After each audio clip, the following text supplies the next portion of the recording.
আজকের কিছু মানুষ দীনকৃষ্ণ ঠাকুরকে গালাগালি করে, শুধু তাকে নয়, তার বাম্মা তুলেও গালাগালি করে। কিন্তু এরকম কোনো মর্দানগি হিম্মতওয়ালা মানুষ আমি এখনো পাইনি যে আমার সঙ্গে বসে শাস্ত্র নিয়ে আলোচনা করবে। এটাই বড় নরমের জায়গা, বড় ভাবার জায়গা। বড় বড় কীর্তনিয়া আছে যারা আমার নামে পিছনে নিন্দা করে, কিন্তু আমার নাম শুনলে প্যান্টে পেশাব করে ফেলে। ও আছে, যাব না কেন ভাই? আসবে না? আমি যদি খারাপ বলে থাকি তো সেখানে তো তোমাদের থাকার দরকার, তোমাদের সেখানে থেকে মানুষকে বুঝিয়ে দেওয়ার দরকার যে দীনকৃষ্ণ ঠাকুর তুমি এইটা ভুল কথা বলেছ, এটা ঠিক না।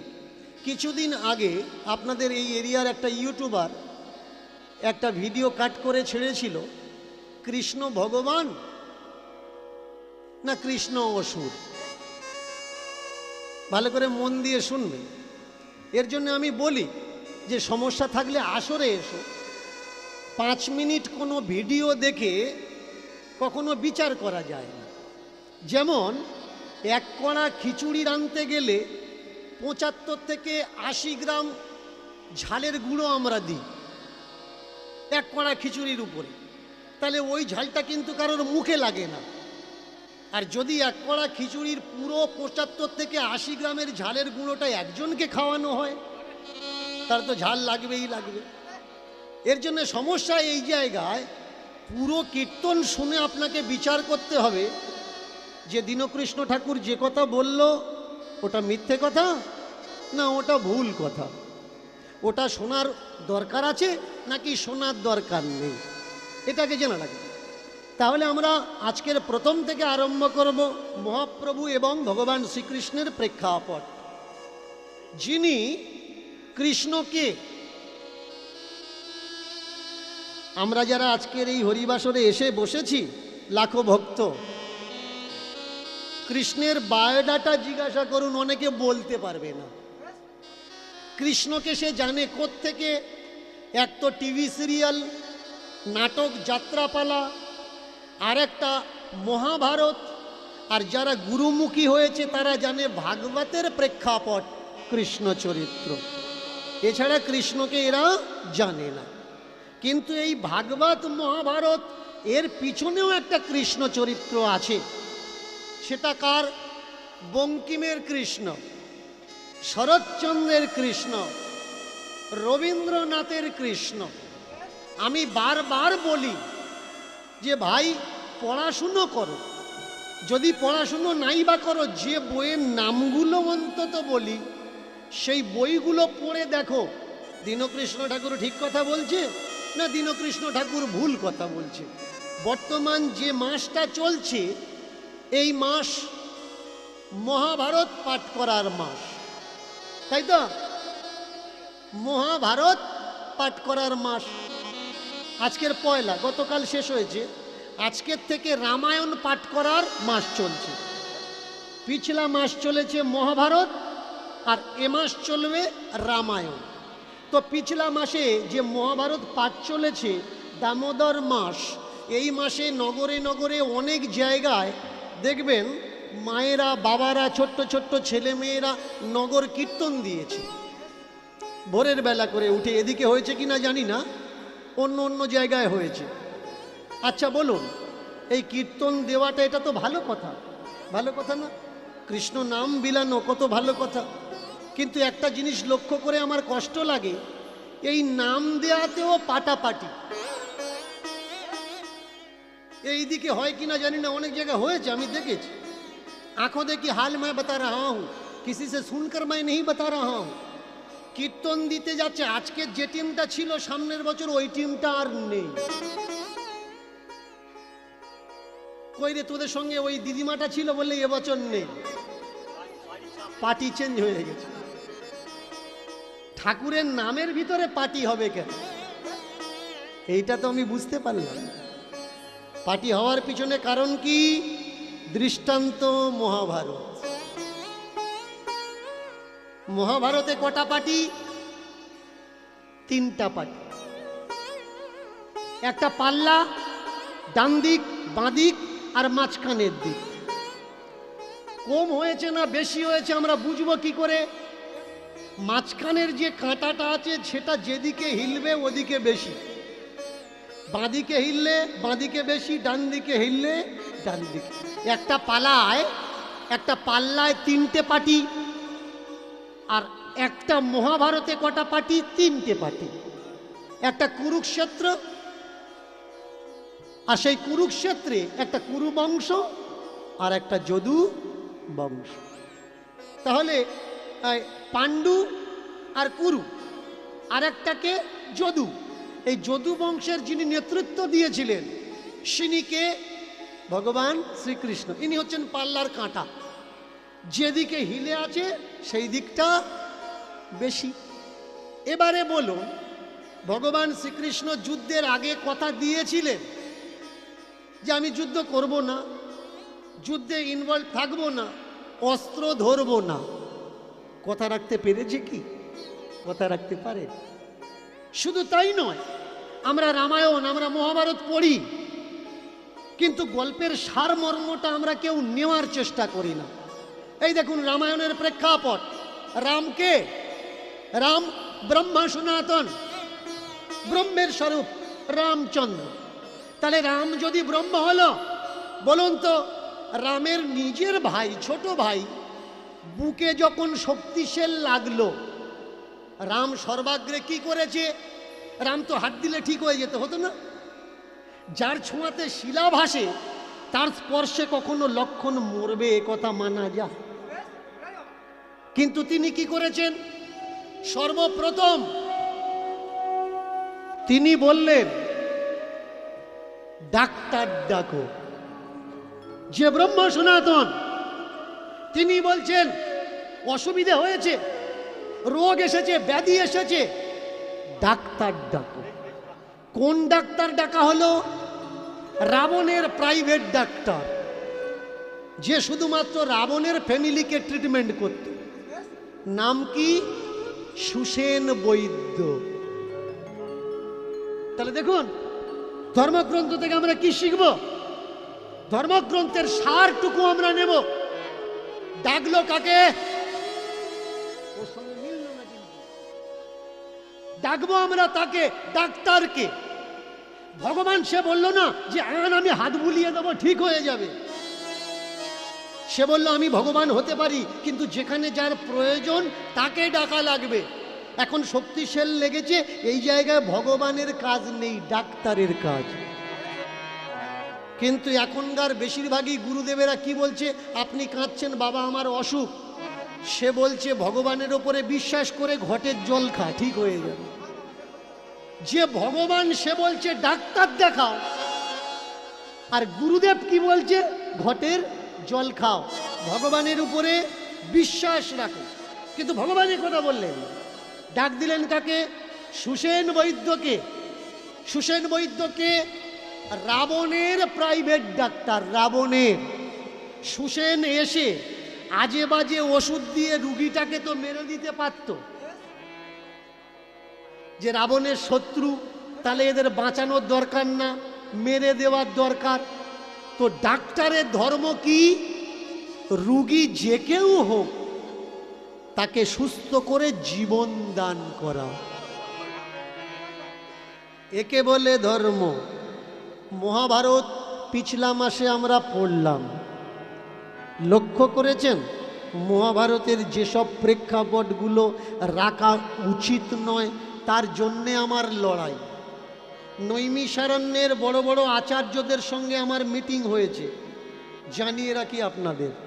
তারা আমাকে বলেছে বাবা আমাদেরকে 15টা বছর সময় দিন, আমরা ধর্মকে আপডেট করে দেব, ধর্মগ্রন্থ আপডেট করে দেব। আজে বাজে জিনিসগুলো আমরা রাখবো না, বাজে জিনিসগুলো আমরা বাদ দিয়ে ভালো জিনিসগুলো ধর্মে গ্রন্থের মধ্যে থাকবে। বাজে জিনিস কোনটা আপনি আমাকে বলতে পারেন যে আপনার চোখে শুধু বাজে জিনিসগুলো পড়ে, ভালো জিনিসগুলো পড়ে। বাজে জিনিস কোনটা ভালো করে মন দিয়ে শুনুন। অনেকে নিজেকে পৌণ্ড ক্ষত্রিয় বলে দাবি করে। জিজ্ঞাসা করবেন আপনি কাস্ট কি আপনার? সে বলে দেবে আমার কাস্ট হচ্ছে পৌণ্ড ক্ষত্রিয়। অনেকে এখানে খুঁজলেও পাওয়া যাবে। এবার তাকে জিজ্ঞাসা করুন, আপনার এই জাত পৌণ্ড ক্ষত্রিয়ের জাত জন্ম হয়েছে কিভাবে? অনেকে হয়তো বলতে পারবে না, আমি বলে দিচ্ছি। পৌণ্ড ক্ষত্রিয় জন্ম কিভাবে হয়েছে। পৌণ্ড ক্ষত্রিয় যিনি বিশ্বামিত্র, তপস্বী বিশ্বামিত্র, আর একাধারে তপস্বী পরশুরাম, এই দুই চরিত্র আমরা বড় ভয়ঙ্কর পাই।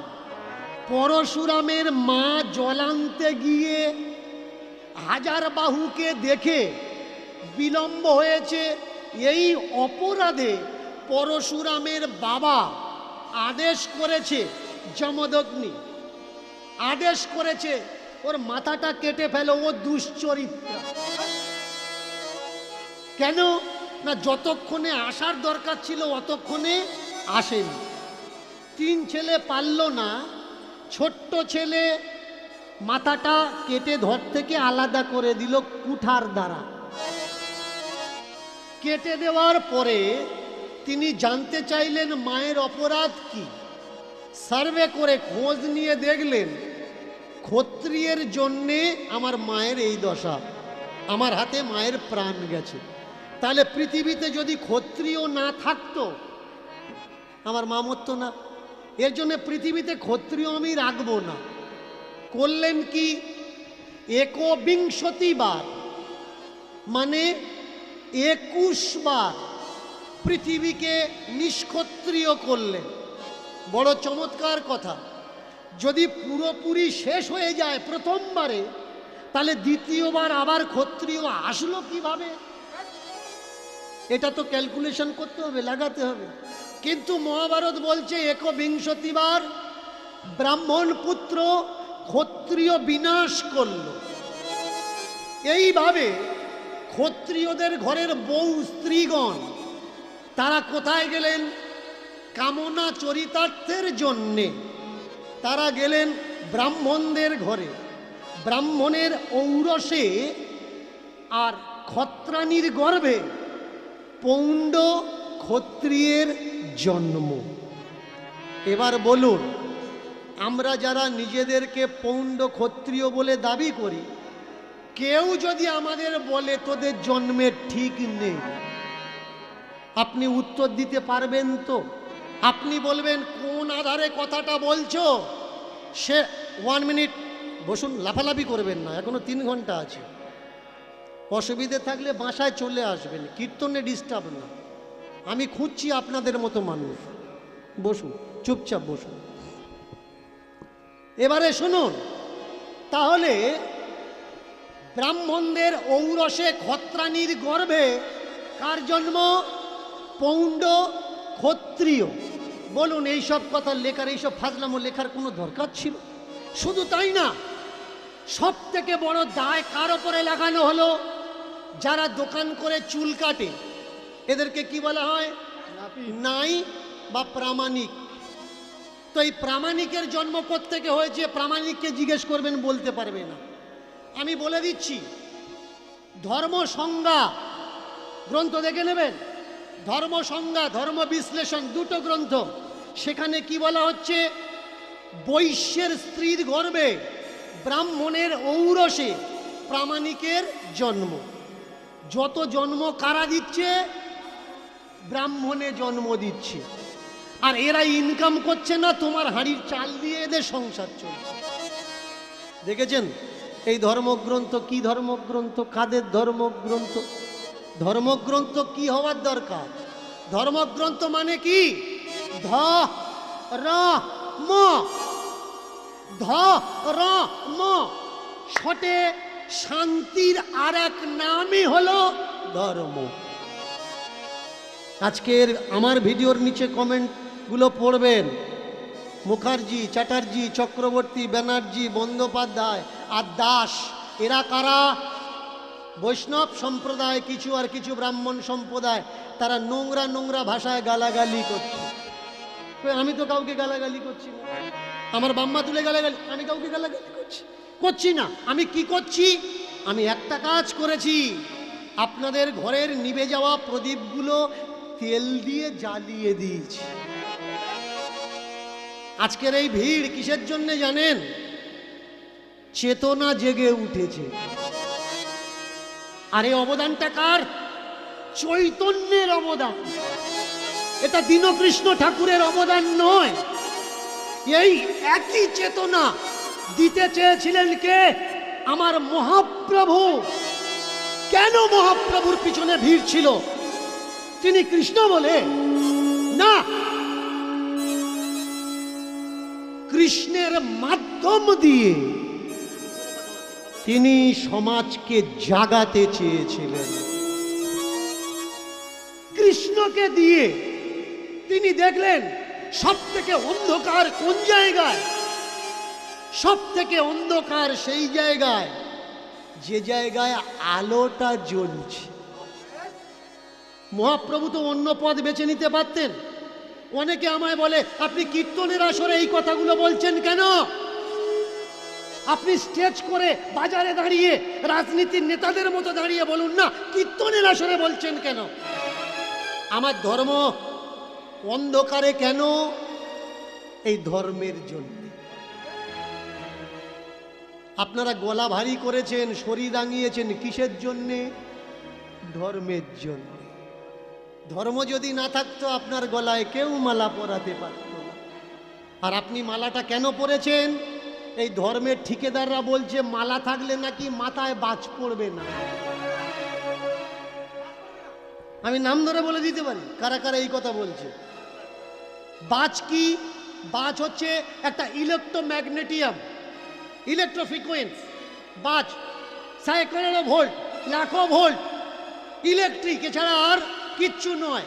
আপনি যদি মনে করেন হ্যাঁ সত্যি তুলসীর মালা গলায় থাকলে মাথায় বাজ পড়বে না, আপনি সোজা চলে যান, তুলসীর মালা গলায় আছে আর ইলেকট্রিক বোর্ডের মধ্যে হাত ঢুকিয়ে দিন, 220 ভোল্ট ঝটকা মারে কি দেখুন। যদি ঝটকা মারে মানে ওর কথা মিথ্যে, আর যদি ঝটকা না মারে হাই ভোল্টেজে হাত দেবেন, দিয়ে বলবেন দেখো গলায় মালা আছে, আমার ইলেকট্রিকে ধরছে না। না ভাই, দ্রব্য বস্তু সে তার গুণ দেখাবে, তোমার গলায় মালা থাক বা না। তুমি মুসলিম দাড়ি টুপি নিয়ে ইলেকট্রিকে হাত দাও না, দেখো না ধরে কিনা। ও দিয়ে ইলেকট্রিক জানে না তুমি কোন ধর্মের মানুষ, কোন সম্প্রদায়ের মানুষ। ঝাল সে জানে না তুমি কোন সম্প্রদায়ের মানুষ। বস্তু দ্রব্য এ তার গুণ দেখাবেই দেখাবে। এ চেতনা কে এনে দিয়েছে? আমার মহাপ্রভু এনে দিয়েছে। ইতিহাস ঘেঁটে দেখবেন। আমাকে অনেকে বলে চৈতন্যকে জানতে গেলে কোন কোন বইগুলো পড়বো একটু বলে দিন। যারা সত্য চৈতন্যকে খোঁজ করছেন লিখে রাখুন, চৈতন্য অ্যান্ড হিজ এজ বইটা পড়বেন। মহাপ্রভু মৃত্যুর রহস্য সন্ধানে পড়ে দেখে নেবেন। পড়বেন শৈবাল মিত্রের লেখা গোরা গ্রন্থ, পড়বেন জয়দেবের লেখা, জয়দেব বন্দ্যোপাধ্যায়ের লেখা কাহা গেলে তোমা পাই, পড়ে নেবেন নিখোঁজ গোরা, পড়ে নেবেন উড়িষ্যার অন্ধকার, পড়ে নেবেন হিস্ট্রি অফ উড়িষ্যা। 5-7খানা বইয়ের নাম বললাম। তাহলে আপনার ভিতরে আর প্রশ্ন থাকবে না সত্য চৈতন্য কোনটা আর কাল্পনিক চৈতন্য কোনটা। মহাপ্রভুর পার্ষদ যারা, তারা বলছে মহাপ্রভু সন্ন্যাস নিতে চায়নি, মহাপ্রভুর মা আর বউ দুজনে মিলে মহাপ্রভুকে সন্ন্যাসী হতে বাধ্য করেছে।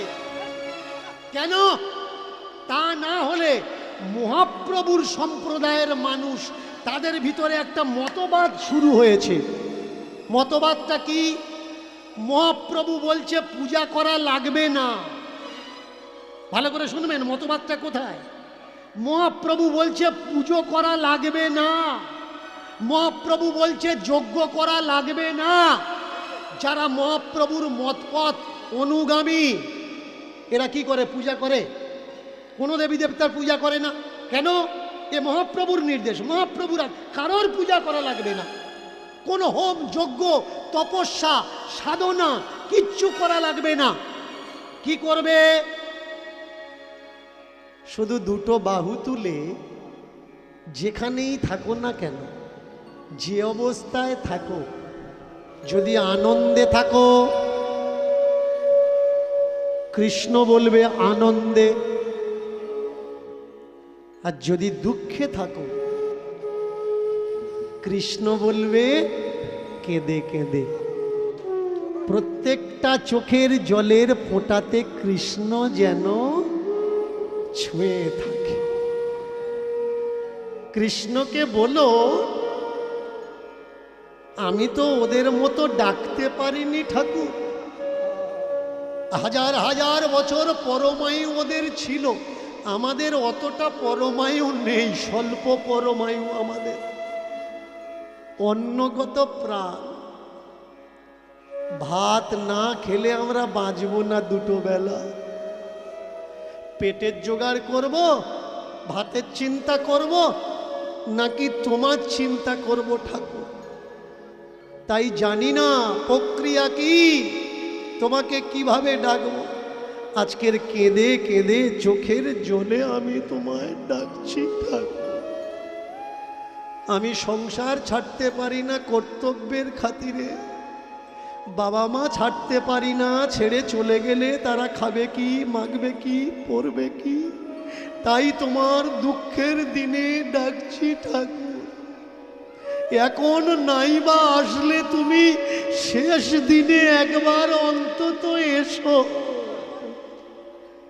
গৃহে বা বনেতে থাকো গোবিন্দ বলে ডাকো, গৃহ বা বনেতে থাকো গোবিন্দ বলে ডাকো, গৃহে বা বনেতে থাকো গোবিন্দ বলে ডাকো, গৃহে বা বনেতে থাকো গোবিন্দ বলে ডাকো, গোবিন্দ পরকালের উপায়, আর গোবিন্দ হলো কালের উপায়, গোবিন্দ পরকালের উপায়, গোবিন্দ হলো কালের উপায়, গোবিন্দ যদি কৃপা করে ইষ্ট তারি ধরে, গোবিন্দ আর গোবিন্দ যদি কৃপা করে কৃষ্ণ তারি ঘরে, গোবিন্দ যদি কৃপা করে ইষ্ট তারে ধরে, গোবিন্দ যদি কৃপা করে কৃষ্ণ তারি ঘরে, গোবিন্দ বিনা গতি নাহি আর, কৃষ্ণ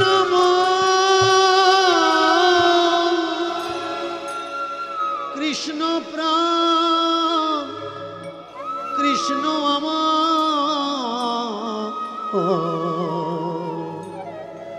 পরকালের উপায়। এর জন্য মহাপ্রভুর শত্রু তৈরি হলো। আমরা হাজার হাজার টাকা কামাচ্ছি যজ্ঞ টজ্ঞ করে, আর এই ছোট্ট ছেলেটা বলে নাকি যজ্ঞ করা লাগবে না। আমরা হাজার হাজার টাকা কামাচ্ছি পূজা পাঠ করে, আর এই বামুনের ঘরের ছেলে হয়েও এ বলছে এসব পূজা পাঠ করা লাগবে না। শত্রু তৈরি হয়ে গেল নদিয়া নবদ্বীপের মাটিতে। ব্যাস, যে মা হয় সে কখনো দেখতে পারে যে তার সামনে তার ছেলেটা মরে যাক। মাই প্রথম নিমাইকে বললেন, নিমাই পালিয়ে যা বাবা, এখানে থাকিস না। তুই থাকলে তোকে মেরে দেবে। আমি তো, তুই বেঁচে থাকলে আমি তো বলতে পারবো, ভাবতে পারবো তুই বেঁচে আছিস। পাবেন কোন বই থেকে? যিনি মহাপ্রভুর বাড়ির চাকর ছিলেন, অদ্বৈত আচার্যের শিষ্য ছিলেন, তার নাম ঈশান। পুরো নাম হলো ঈশান নাগর। পূর্ব বাংলা থেকে পালিয়ে চলে এসেছিলেন বিধর্মীদের অত্যাচারে। এগুলো তো ভাই আমার কথা নয়, আমার বানানো কথা নয়, আমার মন গড়া কথা নয়, সত্য ইতিহাস। আঁখো কি হাল, যারা চোখে মহাপ্রভুকে দেখেছে তাদের লেখা। শুধু এই নয়, সমাজে এরা একটা প্রচলিত প্রথা তুলে দিল। সেই প্রথাটা কি? সেই প্রথার নাম হচ্ছে দীক্ষা। দীক্ষা কি? কানে কানে ফিস ফিস, মাসে মাসে চাঁদা দিস। ডেফিনেশন অফ দ্য দীক্ষা। আমার কথাগুলো শুনলে কাদের রাগ হবে? যারা সবে ১,৫০০ শিষ্য করেছে, আরো অর্ডার আসছে, বাবা আসুন নাম নেব, তা ওরা আমার কথা যদি শোনে আমার ওপর রাগ করবে না? ও দেখবে ধান্দা বন্ধ করে দিচ্ছে, শিষ্য বাড়ানো কমে গেল। আপনি মনে করছেন তাহলে এতদিন যে আমরা দীক্ষা নিয়ে আসছি, আপনারা এখানে যারা যারা আছেন বুকে হাত দিয়ে বলবেন দীক্ষা নিয়ে আপনার কি মঙ্গল হয়েছে? সুগার কমেছে, প্রেশার কন্ট্রোলে এসছে, কোলেস্ট্রল লেভেল ঠিক আছে? নেই। তাহলে দীক্ষায় কি উপকার হয়? মায়েরা, বাবারা যারা দূর দূর থেকে এসেছেন, কমিটির থেকে আমার অনুরোধ আছে, বাবা আপনি গণ্ডগোলে শিল্পী, অনেকে আপনার উপরে একটু কুমন্তব্য রাখে, আপনি পালা করবেন। এবার আমি কি করব না করব, আমার ড্রাইভার হচ্ছেন আপনারা, আমি তো গাড়ি, আমি চলতে পারি না। আপনারা যদি বলেন যে বাবা এই দিন, আমি এই দিতে থাকব। আর যদি বলেন এগুলো শুনবো না, দাঁড় করিয়ে একটা পালা করুন, আমি পালা করব। পালা করব। আচ্ছা পালা নয়, এই করব। তাহলে জোর করে উলুধ্বনি।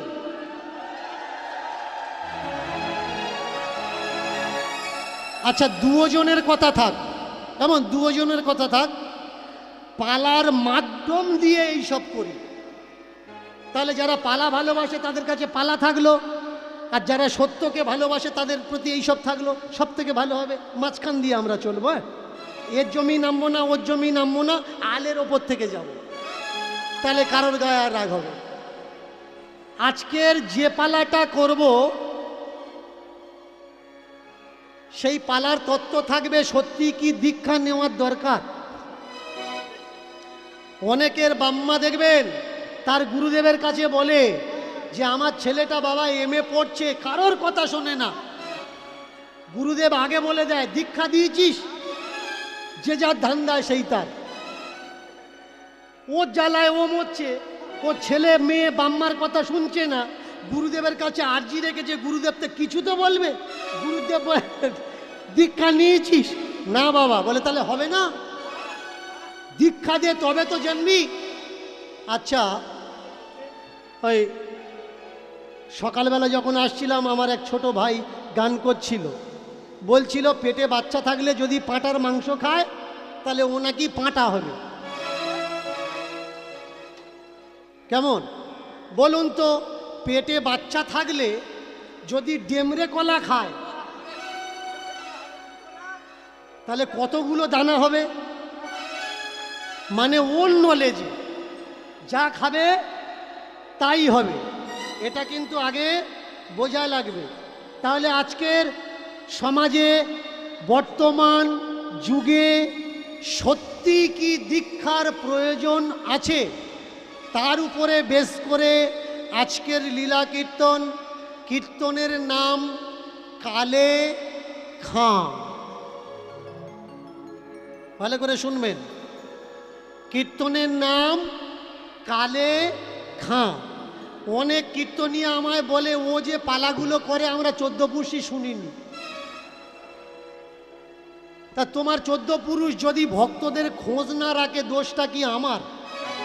পড়াশুনো করবে তাই তো জানতে পারবে। পড়ে নিও। রাজস্থান করৌলিতে মদন মোহনের মন্দির আছে। মদন মোহনের মন্দির ভালো করে মন দিয়ে শুনবেন।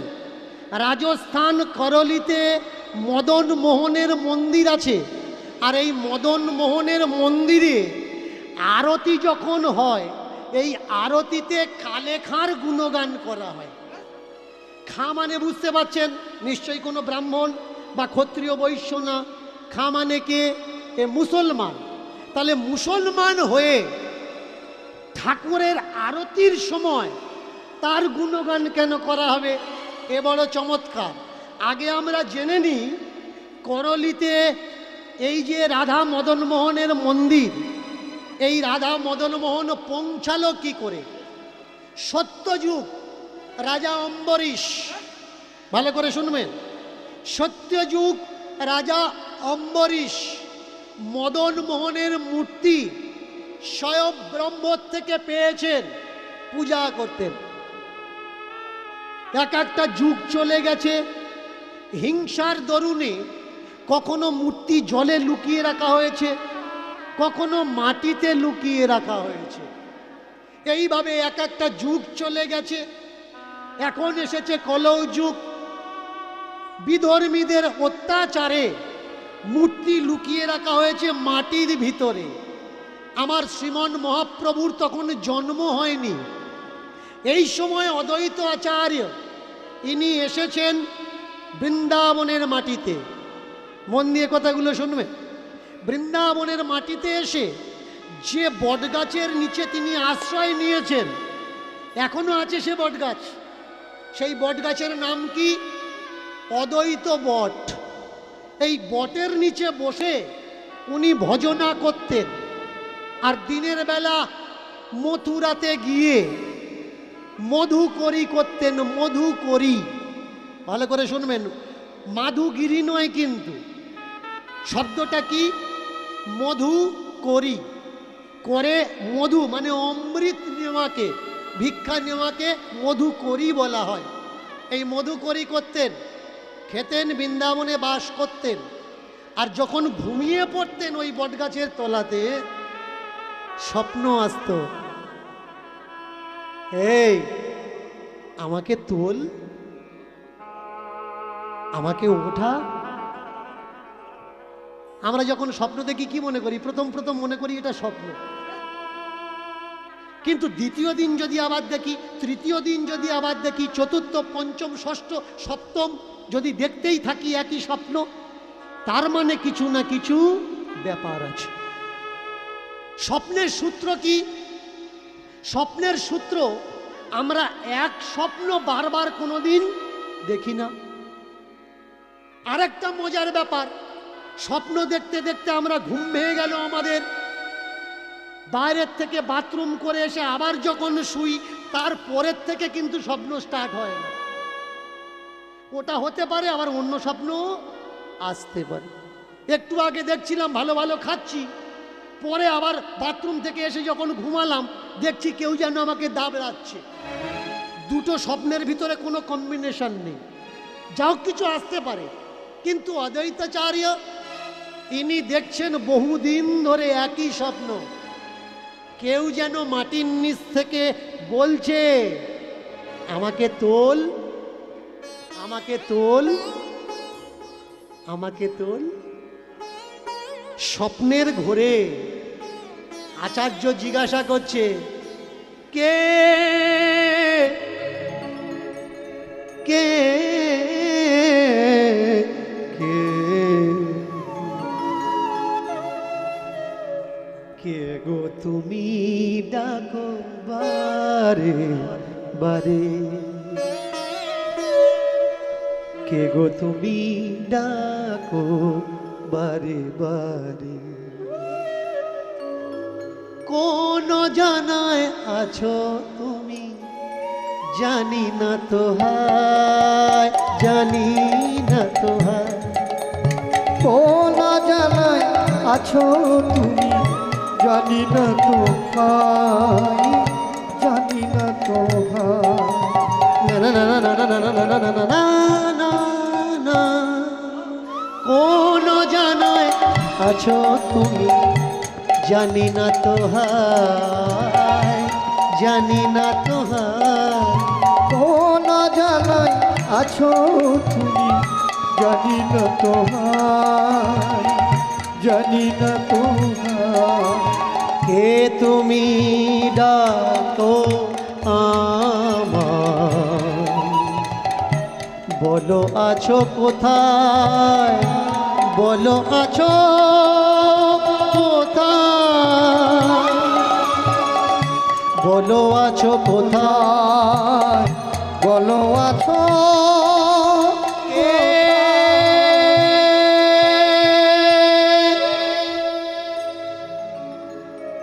ঘুম ভেঙে গেছে, অনেক রাত, জেগে উঠেছে, অন্ধকার। এখন যারা বৃন্দাবনে গেছেন, বৃন্দাবন সে বৃন্দাবন আর নেই, অনেক পরিবর্তন। এখন গেলে বাবলা কাঁটা দেখতে পাবেন, কিন্তু তৎকালীন সময়ের বৃন্দাবনের প্রেক্ষাপট এত ভয়ঙ্কর ছিল, বিষধর সাপ, হিংস্র জন্তু জানোয়ারের নিবাস ছিল। বৃন্দাবনে সেই যেত যার বাঁচা দিয়ে আর ইচ্ছা ছিল না, হয় মৃত্যুকে পাবো না হলে গোবিন্দকে পাবো, দুটো রাস্তা। উঠে জেগে যাচ্ছে কে? এবার মাটির ভিতর থেকে আওয়াজ আসছে, এখানে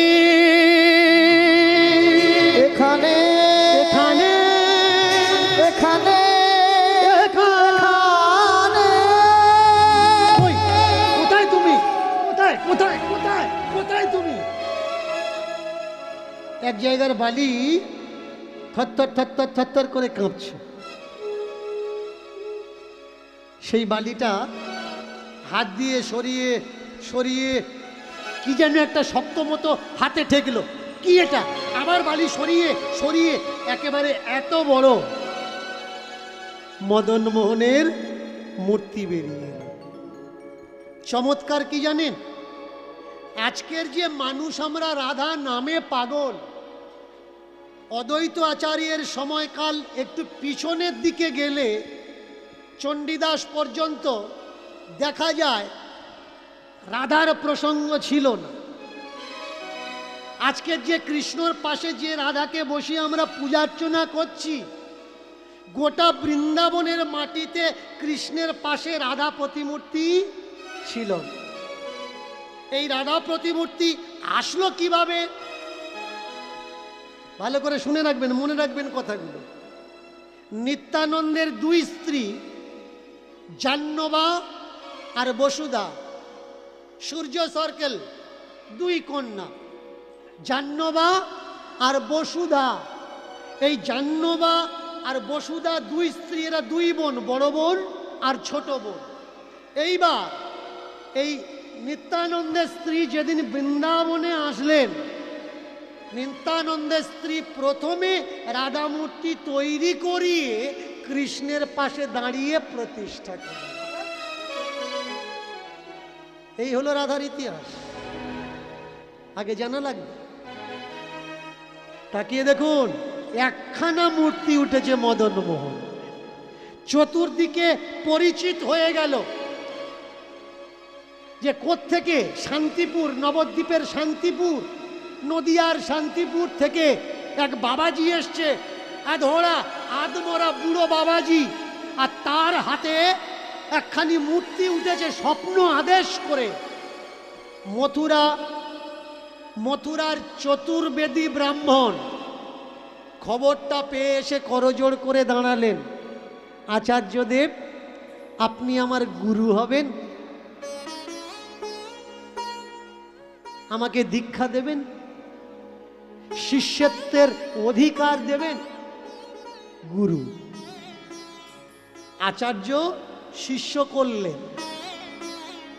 আর ওই বৃন্দাবন ত্যাগ দেওয়ার প্রাককালে এই মদনমোহন মূর্তিকে ওই চতুর্বেদী ব্রাহ্মণের হাতে তুলে দিয়ে আসলেন নিত্য নৈমিত্তিক পূজা অর্চনার জন্য। বৃন্দাবন থেকে উঠলো, আসলো কোথায়? মথুরা। এর জন্য এখনো পর্যন্ত এদিক থেকে যখন আপনি বৃন্দাবন যাওয়ার জন্য যাবেন, আগে কিন্তু আপনার মথুরাতে নামা লাগে। কেন? এটা মদন মোহন স্টপেজ। মথুরাতে আগে আপনার পদার্পণ, তারপর বৃন্দাবনের দিকে গমন। এইবার বহু সময় কেটে যায়, নিমায়ের জন্ম হয়, চতুর্দিকে প্রচার চলতে থাকে। ষড় গোস্বামীর পদার্পণ হলো বৃন্দাবনে। এই ষড় গোস্বামীর ভিতরে দুই প্রধান গোস্বামী, রূপ গোস্বামী আর সনাতন গোস্বামী। এই দুই ভাই বৃন্দাবনে আসলেন। যিনি সনাতন গোস্বামী, আর এই দুই ভাই চলে যেতেন মথুরাতে ভিক্ষা করতে। 10 দিন পর পর একদিন ভিক্ষা করতেন। আর ভিক্ষাতে তারা কি পেতেন? শুকনো রুটি। ভজন কাকে বলে দেখুন। শুধু বললে হবে না আমি ভজনের ঘরে প্রবেশ করেছি। 10 দিনের ওই রুটি করতেন কি তারা? যমুনার তটে বালির ভিতরে পুঁতে দিতেন। দিনে একটা করে রুটি বের করতেন। যমুনার জল আর ওই শুকনো রুটি টুকরো টুকরো করে কেটে ভিজিয়ে ভালো করে চটকে নিতেন। এই হতো তাদের মূল আহার। কানে খবর পেল একদিন যে অদ্বৈত আচার্য এসেছিলেন, তার হাতে মদন মোহন উঠেছে, আর মথুরার কোনো এক চতুর্বেদী পরিবারে সেই মূর্তি রাখা আছে। দর্শনের লোভ আসলো ভক্তকে। ভক্ত বড় লোভী, যে লোভী হয় সে ভক্ত হয়। কিসের লোভ? ধন দৌলতের লোভ না, ভগবত দর্শনের লোভ। কোথায় ভগবত প্রেম আছে, ভগবত আছে, সেই দর্শনের লোভ। ছুটলো কোথায়? মথুরার দিকে। ওই চতুর্বেদীর বাড়ির সামনে দাঁড়িয়ে প্রার্থনা করত, খুলে যা,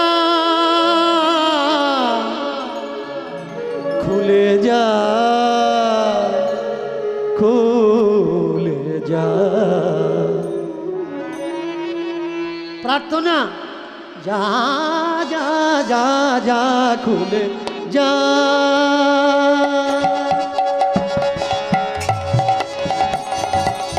যা যা যা যা যা যা যা যা যা যা যা, খুলে যা।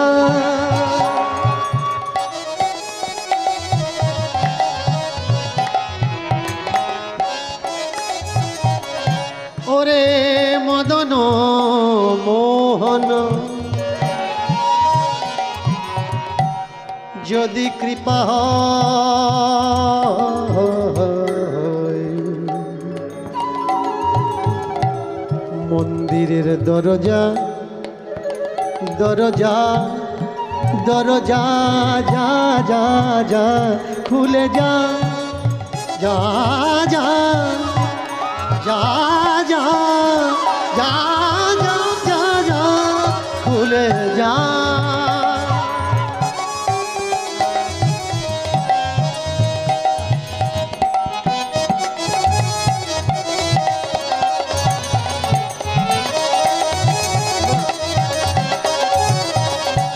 যদি থাকে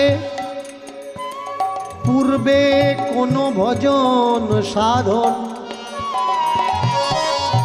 খুলে যাও মন্দিরের দরজা, যেন আমার হয় প্রভুর দর্শন। খুলে যা, যা যা, খুলে যা। ওমা, তোমার দরজায় এসেছি গো মা, যে জন্যে এসেছি দাও দাও। সেটা দিলে নিয়ে চলে যাবে, দাও দাও, যে জন্যে এসেছি। রুটি এনে দিয়েছি। হ্যাঁ গো মা, তোমাদের মন্দিরে ভোগ দেবে না? দুপুর হয়ে গেল তো। দেব দেব।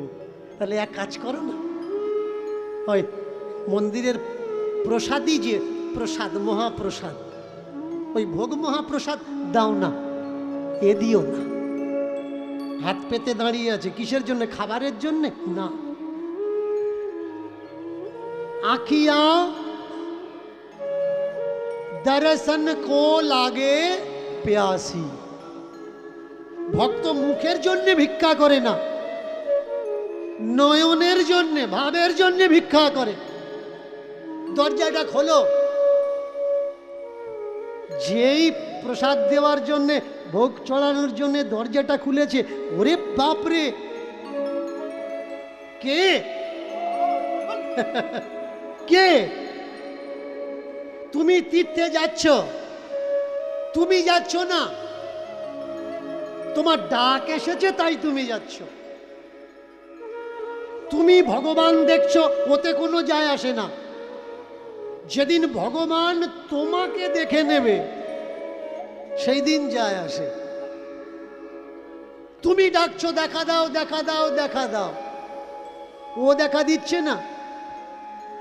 কিন্তু যেদিন ওর ডাক আসবে, দেখা দে, দেখা দে, দেখা দে, সেদিন তুমি আর টিকতে পারবে না। কে এ কে? ভিক্ষায় কি চাইলেন? মা, যদি দিতে হয় ওই মদন মোহনকে দাও, অন্য ভিক্ষা চাই না। বৃন্দাবনের মদন মোহন চলে যাবেন গোপীনাথ বাগ, বহুদিন কাটিয়েছি আমি গৌর মন্দিরের কাছে। এই বৃন্দাবনের মদন মোহন বিধর্মীদের অত্যাচারে তাকে নিয়ে গিয়ে রাখা হলো কোথায়? রাজস্থান। আর সেই রাজস্থান থেকে মূর্তি আসলো করলিতে, এখানে স্থাপনা করা হলো, মন্দির নির্মাণ করা হলো।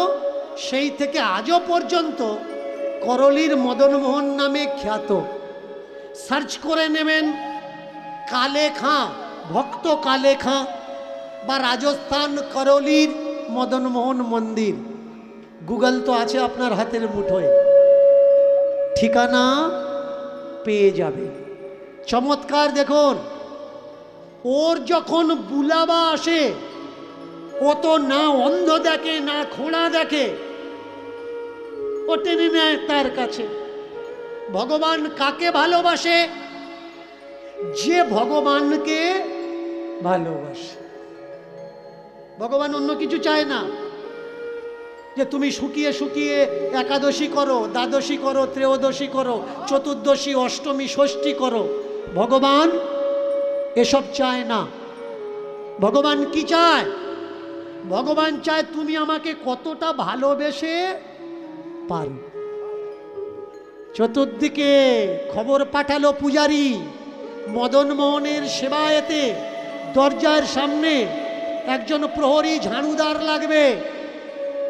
যদি কোনো ভাগ্যবান থেকে থাকো, চলে এসো মন্দিরের সেবার জন্যে। এবার চতুর্দিকে খবর দেখো ছড়াইয়া গেল, এবার চতুর্দিকে খবর দেখো ছড়াইয়া গেল, চতুর্দিকে খবর দেখো ছড়াইয়া গেল, চতুর্দিকে খবর দেখো ছড়াইয়া গেল। আমার মদন মোহন সেবার তরে লোক লাগবে রেখো, মদন মোহন সেবার তরে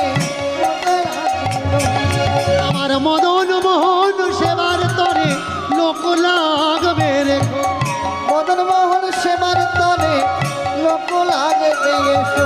তোমরা কে কে আছো, কে কে আছো, কে কে আছো, কে কে আছো, ওই মন্দির সেবার করার তরে কে কে আছো, কে কে, ওই মন্দির সেবার করার তরে কে কে আছো, কে কে আছো, ওই মন্দির সেবার করার তরে কে কে আছো, কে কে ওই আছো, মন্দির সেবা করার তরে কে কে আছো, কে কে আছো।